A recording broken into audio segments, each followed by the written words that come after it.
Bienvenue à la communauté d'études quotidiennes de la Bible. C'est un plaisir pour nous d'être avec vous, encore une fois, dans le cadre de notre rubrique d'études de la leçon de l'école du sabbat. Nous vous remercions aussi d'être toujours à notre écoute et le fait de partager régulièrement nos différents contenus avec les autres. Que Dieu vous bénisse. Nous prions le Seigneur. Qu'il te plaise, notre Dieu, de nous assister en ce moment tandis que nous allons ouvrir ta parole. Pardonne nos péchés au nom de Jésus. Amen. Nous étudions la leçon 9 qui a pour titre « Le fondement du gouvernement de Dieu ». Verset à mémoriser. Et le dragon fut irrité contre la femme, et il s'en alla faire la guerre au reste de sa postérité, à ceux qui gardent les commandements de Dieu et qui ont le témoignage de Jésus. Apocalypse 12, verset 17. Lundi 27 mai 2024, le sous-titre c'est bien l'immuabilité de la loi de Dieu. Selon le dictionnaire Le Aubert, immuable, c'est ce qui reste identique, ce qui ne change pas, ce qui dure longtemps. Quant au mot loi, ce mot a été d'une grande curiosité et d'une grande importance depuis toujours. Selon le dictionnaire juridique, au sens large, une loi est une disposition normative et abstraite posant une règle juridique d'application obligatoire.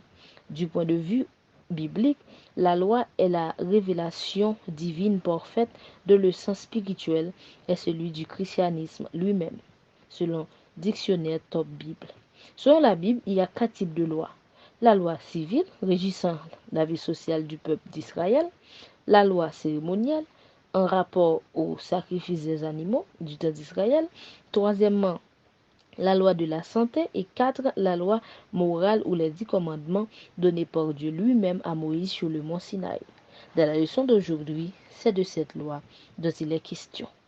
On nous demande de lire ces textes afin de trouver l'enseignement sur la relation entre le chrétien et la loi. Matthieu 5, versets 17 et 18. Ne croyez pas que je sois venu pour abolir la loi ou les prophètes. Je suis venu non pour abolir, mais pour accomplir. Car, je vous le dis en vérité, tant que le ciel et la terre ne passeront point, il ne disparaîtra pas de la loi un seul iota ou un seul trait de lettre, jusqu'à ce que tout soit arrivé. Psaume 111, versets 7 à 8. Les œuvres de ses mains sont fidélité et justice. Tous ses ordonnances sont véritables, affermies pour l'éternité, faites avec fidélité et droiture. Ecclésiaste 12, versets 13 et 14. Écoutons la fin du discours. Crains Dieu et observe ses commandements. C'est là ce que doit tout homme. Car Dieu amènera toute œuvre en jugement au sujet de tout ce qui est caché, soit bien, soit mal. 1 Jean 5, verset 3. Car l'amour de Dieu consiste à garder ses commandements et ses commandements ne sont pas pénibles. Proverbe 28, verset 9. Si quelqu'un détourne l'oreille pour ne pas écouter la loi, sa prière même est une abomination. Les adventistes du 7e jour suivent les traces des réformateurs protestants qui avaient défendu le caractère sacré de la loi de Dieu. Notez cette affirmation puissante de John Wesley. Jésus n'a pas aboli la loi morale des 10 commandements dont les prophètes ont revendiqué la sainteté. Le but de sa venue n'était pas d'en révoquer une partie quelconque. Cette loi, fermement établie comme un fidèle témoin qui est dans le ciel, ne peut être abrogée. Elle existe dès le commencement du monde et a été écrite non sur des tables de pierre, mais dans le cœur des hommes quand ils sont sortis des mains du Créateur. Et bien que ces caractères tracés du doigt de Dieu soient maintenant profondément altérés par le péché, ils ne pourront être entièrement effacés aussi longtemps qu'il restera en nous quelque conscience du bien et du mal. Toutes les parties de cette loi restent obligatoires pour la famille humaine et dans tous les siècles. Elle ne dépend ni des temps, ni des lieux, ni des circonstances. Elle repose sur la nature de Dieu, sur celle de l'homme et sur leur immuable relation mutuelle. Selon Tragédie des siècles, page 227. Voyons à travers ces textes que le chrétien ne peut pas vivre sans observer la loi, puisque la Bible déclare que si nous n'observons pas la loi, notre prière même est une abomination. Dieu ajoute en disant que le fait d'observer la loi, c'est la preuve visible de notre allégeance à lui et aussi notre amour pour lui. Il faut noter aussi que la loi est en étroite relation avec le caractère de Dieu. C'est ce qui fait l'objet de son gouvernement.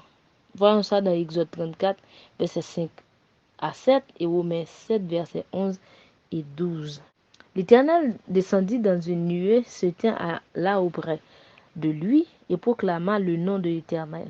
Et l'Éternel passa devant lui et s'écria: L'Éternel, l'Éternel, Dieu miséricordieux et compatissant, là la colère, riche en bonté et en fidélité, qui conserve son amour jusqu'à 1000 générations, qui pardonne l'iniquité, la rébellion et le péché, mais qui ne tient point le coupable pour innocent, et qui punit l'iniquité des pères sur les enfants et sur les enfants des enfants jusqu'à la 3e et la 4e génération. Romains 7, versets 11 et 12. Car le péché saisissant l'occasion me séduisit par le commandement, et par lui me fit mourir. La loi donc est sainte, et le commandement est saint, juste et bon. Psaume 19, versets 7 à 11. La loi éternelle est parfaite, elle restaure l'âme. Le témoignage de l'Éternel est véritable. Il rend sage l'ignorant. Les ordonnances de l'Éternel sont droites, elles réjouissent le cœur. Les commandements de l'Éternel sont purs, il éclaire les yeux. La crainte de l'Éternel est pure, elle subsiste à toujours. Les jugements de l'Éternel sont vrais, ils sont tous justes. Ils sont plus précieux que l'or, que beaucoup d'or fin. Ils sont plus doux que le miel, que celui qui coule des rayons. Ton serviteur aussi en reçoit instruction. Pour qui observe, la récompense est grande. Psaume 89, verset 14. La justice et l'équité sont la base de ton trône. La bonté et la fidélité sont devant ta face. Psaume 119, verset 142. Ta justice est une justice éternelle et ta loi est la vérité. Psaume 119, verset 172. Que ma langue chante ta parole, car tous tes commandements sont justes. Satan déteste la loi de Dieu qui est la transcription de son caractère, le fondement de son trône et la base morale de l'humanité.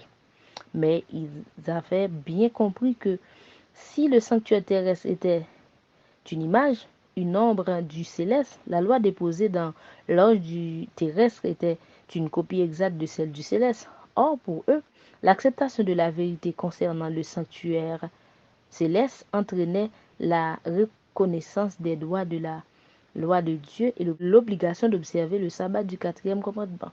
Cela suscita une opposition acharnée entre l'exposé clair et scripturaire du ministère de Jésus-Christ dans le sanctuaire céleste.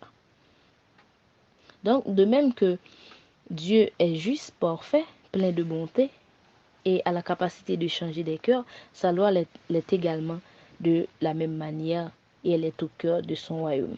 Que Dieu atteste qu'une fois Jésus mourut sur la croix pour nos péchés, en nous gratifiant le fait que c'est avec la loi que vienne le péché. La loi est trop rigide pour l'homme, ce qui est fausse. Nous sommes incapables en tant qu'humains de les garder, point besoin d'observer la loi selon eux. Mais nous, chrétiens, nous devons garder à l'idée que si nous sommes justifiés de nos péchés par Dieu, nous lui devons obéissance à retour. Dans le cas contraire, nous ne sommes pas dans la vérité et nous ne l'aimons pas en réalité.